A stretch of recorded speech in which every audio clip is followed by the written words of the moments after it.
اس امت کو اللہ نے یہ فضیلت بخشی ہے کہ انہوں نے اپنی کتاب کی حفاظت کی ہے، اور اس کی ابتدا اللہ نے سورہ فاتحہ سے فرمائی ہے۔ تو سورہ فاتحہ جبریل لے کر نہیں آئے، جبریل آپ کے پاس بیٹھے تھے، تو ایک دھماکہ ہوا، تو آپ نے فرمایا یہ کیا دھماکہ ہے؟ کہ یا رسول اللہ آج ایک دروازہ کھلا ہے جو پہلے کبھی نہیں کھلا، اور آج ایک فرشتہ آ رہا ہے جو آج تک زمین پہ نہیں آیا، اور ایک کلام لے کر آ رہا ہے جو آج تک کسی نبی پر نہیں آیا۔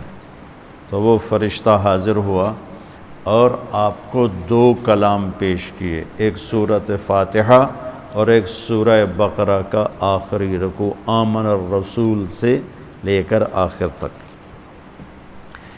ابشر بنورین، آپ کو 2 نوروں کی بشارت ہو، سورۃ فاتحہ اور سورہ بقرہ کا آخر رکوع۔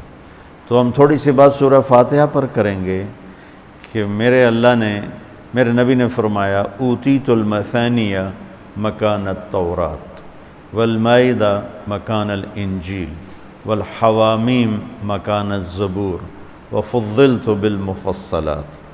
میرے سب سے بڑی کتاب تورات تھی، سب سے بڑی، اٹھانا بھی مشکل تھا، اتنی بڑی کتاب تھی۔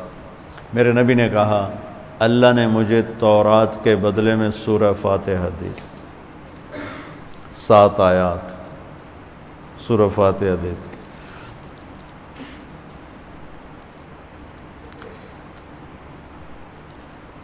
اور انجیل کے بدلے مجھے اللہ تعالیٰ نے سورہ مائدہ دے دی، انجیل سورہ مائدہ۔ حوامیم یعنی حامیم سے 7 سورتیں شروع ہوتی ہیں، 26ویں پارے سے وہ 25ویں پارے سے 24ویں پارے سے وہ شروع ہوتی ہیں اور 28ویں تک غالباً جاتی ہیں، 7 صورتیں کٹھی، حامیم حامیم حامیم حامیم۔ تو زبور کے بدلے اللہ نے مجھے حامیم عطا فرمائی، اور باقی قرآن کے ذریعے سے مجھے عزت اور فضیلت عطا فرمائی۔ سورہ فاتحہ امام راضی رحمۃ اللہ علیہ ایک دفعہ اپنے خطبہ میں فرمانے لگے کہ اس سے 10,000 مسائل نکلتے ہیں، تو بعض لوگوں نے ان کا مذاق اڑایا۔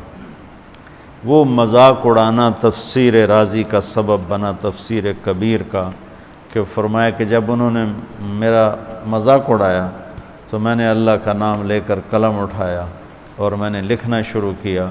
پہلی جلد سورہ فاتحہ پر ہے اور 10,000 مسائل اس بندے نے نکال کے پیش کیے ہیں امت کو۔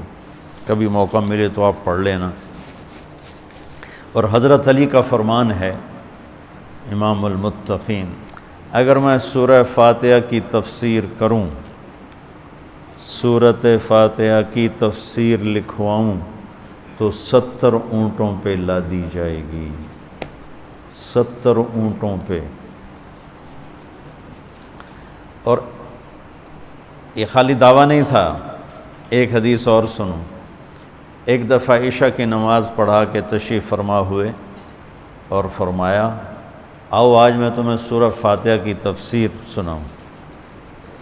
تو شروع کرتے ہیں بسم اللہ سے، اور بسم اللہ کی با سے شروع کرتے ہیں۔ عربی میں تو حروف کا بھی مطلب ہوتا ہے نا، با کا مطلب بیان کرنا شروع کیا اور فجر کی اذان ہو گئی، بات چل رہی تھی۔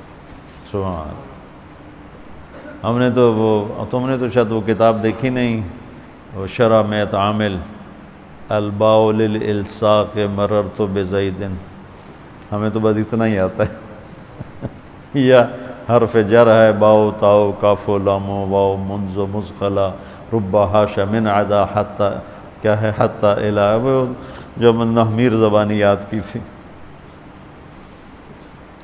تو سورۃ فاتحہ سارے آسمانی کلاموں کا، جتنے آسمان سے کلام اترے، کتابیں اتریں، اس کا خلاصہ ہے قرآن، اور قرآن کا خلاصہ ہے سورۃ فاتحہ، اور سورۃ فاتحہ کا خلاصہ ہے ایاک نعبد و ایاک نستعین۔ ایک اور طرح، سارے آسمانی کلاموں کا سردار ہے قرآن، اور قرآن کا سردار ہے سورۃ بقرہ، اور سورۃ بقرہ کا سردار ہے آیت الکرسی، اللہ لا الہ الا ہو۔ تو آسمانی علوم کا خلاصہ قرآن، اور قرآن کا خلاصہ سورۃ فاتحہ، اور سورۃ فاتحہ کا خلاصہ ایاک نعبد و ایاک نستعین۔ یا اللہ صرف تیری بندگی، یا اللہ صرف تجھ سے مدد، ایاک سارے طرفوں سے، وَإِذَا سَأَلْتَ فَاسْأَلِ اللَّهِ وَإِذَا اسْتَعَنْتَ فَاسْتَعِنْ بِاللَّهِ ایاک، کہ یا اللہ صرف تیری بندگی، اور یا اللہ صرف تجھی سے مانگنا، تیرے آگے جھولی بھر، دنیا بھی اسی سے مانگنی ہے اور آخرت بھی اسی سے مانگنی ہے۔ اللہ نے ہمیں دنیا پہلے سکھائی، آخرت بعد میں سکھائی۔ ربنا آتنا فی الدنیا حسنۃ وفی الآخرۃ حسنۃ وقنا عذاب النار۔ تو سارے آسمانی کتابوں کا خلاصہ یہ ایک جملہ ہے، ایاک نعبد۔ اور بندگی صرف نماز نہیں، بلکہ پوری زندگی اللہ کی چاہت میں گم ہو جائے، ڈھل جائے، اور ہر ضرورت میں اللہ کی طرف ہاتھ اٹھے، مخلوق کی طرف ہاتھ۔ ایک ہوتا ہے ایک دوسرے کی مدد کے لیے، بھائی اپنا ٹریکٹر دینا، یار میری جو ہمارے ہاں ہم نے اپنی مثال دینی، جب ایک دم زمین تیار کرنے کا وقت آتا ہے تو وہ 3 ٹریکٹر بھی کافی نہیں ہوتے، تو ہم کہتے ہیں جی ذرا اپنا ٹریکٹر بھیج دینا، ایک ہی دن میں ہماری زمین ساری تیار ہو جائے۔ یہ ایک دوسرے کی امداد باہمی ہے۔ مدد جہاں انسان بے بس ہے، صرف اللہ ہی کر سکتا ہے، ان چیزوں میں اللہ کے سامنے جھولی پھیلانا، اسی کو پکارنا، اسی کے آگے ہاتھ پھیلانا اور اسی کے آگے سر جھکانا۔ حنین میں صحابہ جیسی ہستیوں نے کہا آج ہمیں کوئی نہیں ہرا سکتا، ہم بہت زیادہ ہیں۔ اللہ نے ایک حلے میں اڑا کے سب کو کہاں سے کہاں بھگا دی۔ لن نغلب من قلۃ، آج ہمیں کوئی نہیں ہرائے گا۔ تو پہلے حملے میں ہی قدم اکھڑے اور صرف 88 آدمی اللہ کے نبی کے ساتھ رہ گئے، 12,000 بھاگ گئے۔ پھر یوم حنین اذ اعجبتکم کثرتکم فلم تغن عنکم شیئا۔ تو میرے عزیزو، سورۃ فاتحہ پورے قرآن کی چابی ہے، تمہید ہے۔ قرآن توحید بتاتا ہے، رسالت بتاتا ہے، آخرت بتاتا ہے۔ سورۃ فاتحہ میں توحید بھی ہے، رسالت بھی ہے اور آخرت بھی ہے۔ الحمدللہ رب العالمین الرحمن الرحیم مالک یوم الدین۔ الرحمن الرحیم تک اللہ کی ذات صفات توحید ہے، مالک یوم الدین جزا سزا اور آخرت ہے، ایاک نعبد و ایاک نستعین یہ مقصد زندگی ہے، اہدنا الصراط المستقیم یہ طلب ہے زندگی کی، سب سے بڑی طلب ہدایت ہے، الصراط الذین انعمت علیہم یہ رسالت کہ جن پر تیرا انعام ہوا، اولئک مع الذین انعم اللہ علیہم من النبیین والصدیقین والشہداء والصالحین وحسن اولئک رفیقا۔ تو سورۃ فاتحہ کو مجھے کوئی یاد پڑتا ہے، ایک دفعہ میں کہیں پڑھا تھا کہ اللہ اپنی ذات کو اتنے خوبصورت انداز میں بیان کرتا ہے، الحمدللہ رب العالمین الرحمن الرحیم مالک یوم الدین۔ یہ تو غیب کے صیغے کے ساتھ بات ہو رہی، لیکن اللہ اپنی ذات کو اس قدر خوبصورت انداز میں بیان کرتا ہے کہ ان 4 لفظوں میں اللہ سامنے آ جاتا ہے، تو سننے والا اللہ کو سامنے دیکھ کر کہتا ہے ایاک نعبد، تیری ہی بندگی کرتے ہیں، و ایاک نستعین تجھ سے مانگتے ہیں، کیونکہ اللہ کو دینے کے لیے کہیں سے مانگنا نہیں پڑتا۔ ابراہیم علیہ السلام نے آگ میں جاتے ہوئے جبریل اور ہوا کے فرشتوں کو کہہ دیا تھا اما الیک فلا و اما الی اللہ فنعم ایاک نعبد و ایاک نستعین۔ اللہ تعالیٰ نے اپنی ذات کو اس خوبصورت انداز میں پیش کیا کہ جیسے ہم اللہ کو دیکھ کر کہہ رہے ہیں ایاک نعبد و ایاک نستعین، یا اللہ صرف تیری بندگی کریں گے، یہ سر اور کہیں نہیں جھکے گا۔ اور یا اللہ صرف تجھ سے مانگیں گے اور کسی سے نہیں مانگیں گے۔ قرآن وہ میں نے پہلے ایک مثال سے بتا دیا، یہ استعانت بالغیر نہیں ہے، بھائی مجھے قرض چاہیے اب مجھے 1,00,000 روپیہ دے دیں، یہ اس میں نہیں آتا ہے۔ میرے نبی قرضہ اٹھاتے تھے، میرے نبی نے جنگ کے لیے تلوار اٹھائی، زرہ پہنی، اسباب کی دنیا ہے، اسباب کا اختیار کرنا اور چیز ہے، اور جن چیزوں میں اللہ کے سوا کوئی کرنے والا نہیں وہ لوگوں کے سامنے ہاتھ پھیلا دینا۔ استعانت صرف اللہ سے۔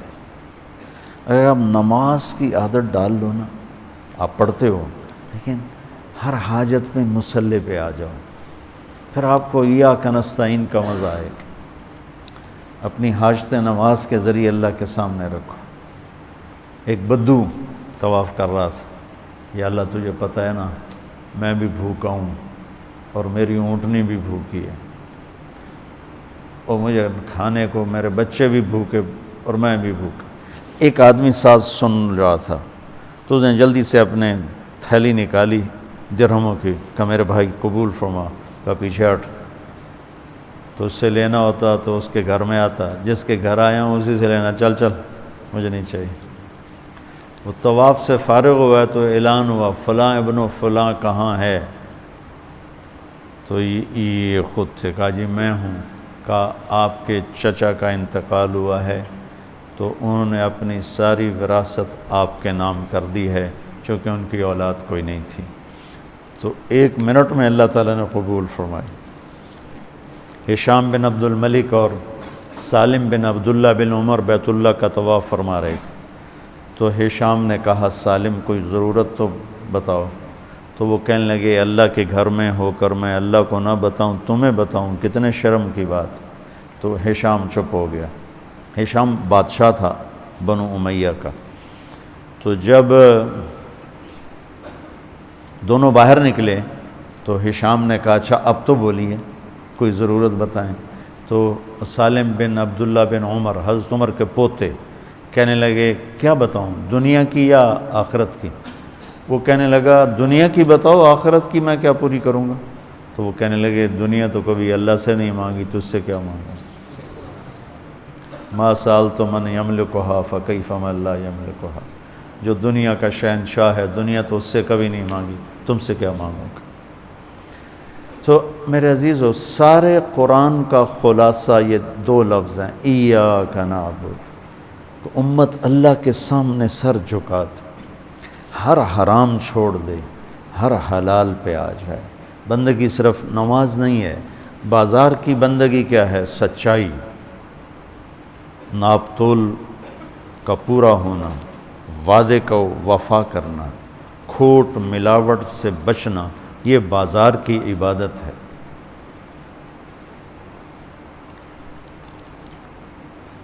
اقتدار کی عبادت کیا ہے؟ ظلم سے بچنا، اپنی طاقت سے کسی پہ ظلم نہ کرنا، انصاف کو ہاتھ سے نہ جانے دینا۔ وکالت کی، عدالت کی عبادت کیا ہے؟ ظالم کا ساتھ نہ دینا۔ سیاست کی عدالت کی عبادت کیا ہے؟ دنیاوی مفاد نہ اٹھانا بلکہ قومی مفاد کے لیے اپنے آپ کو پیش کرنا۔ گھر کی بندگی کیا ہے؟ ماں باپ ہیں تو ان کی آنکھوں کی ٹھنڈک بننا، بیوی ہے تو اس کے دامن کو خوشیوں سے بھرنا، اولاد ہے تو ان کو ایسی محبت دینا جیسے میرے نبی حسنین کو دے کر گئے تھے۔ یہ اس طرح عبادت پھیلی ہوئی ہے۔ بہن بھائی ہیں تو ان کے ساتھ شیر و شکر ہو کے رہنا، ان کی کمیاں زیادتیوں سے درگزر کرنا، یہ ایاک نعبد ہے۔ صرف نماز کے اندر نہیں ہے ایاک نعبد، بلکہ پوری زندگی ایاک نعبد ہے۔ تو میں کہا کرتا ہوں سچائی، دیانتداری اور انصاف، یہ 3 چیزیں اگر آپ کے اور میرے اندر ہیں تو ہماری پوری زندگی عبادت بن جائے گی، پوری زندگی بندگی بن جائے گی۔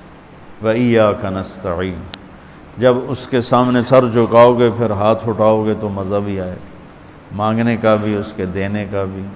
اس کو کون سا کہیں سے لینا پڑتا ہے؟ جو وہ نباتہ بن یزید نخی رحمۃ اللہ علیہ تابعین میں سے ہیں، اللہ کے راستے میں جا رہے تھے، گدھا مر گیا تو نیچے اتر کے 2 نفل پڑھ کے کہنے لگے یا اللہ تو بے نیاز ہے، تجھے تو کسی چیز کی ضرورت نہیں اور میں تو مسافر ہوں، مجھے اس کی ضرورت ہے، اسے زندہ کر۔ اور ایک چھڑی ماری، قم باذن اللہ، گدھا اچھل کے کھڑا ہو گیا۔